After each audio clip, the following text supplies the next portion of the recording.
నమస్కారం, ఘంటారావానికి స్వాగతం. ముందుగా ప్రధాన అంశాలు. మంచిర్యాలలో అంబేద్కర్ విగ్రహాన్ని ఆవిష్కరించిన భట్టి. మహనీయుడి ఆలోచనల్ని ముందుకు తీసుకెళ్లాలని మంత్రి ఉద్ఘాటన.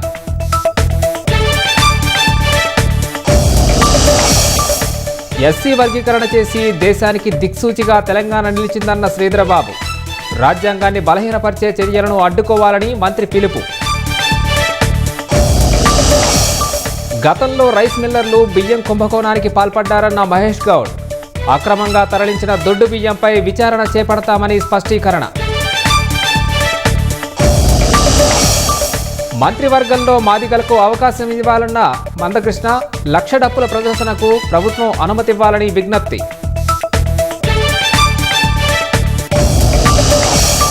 హౌతీ తిరుగుబాటుదారుల ఆధీనంలోని సనా నగరంపై భీకర దాడులు.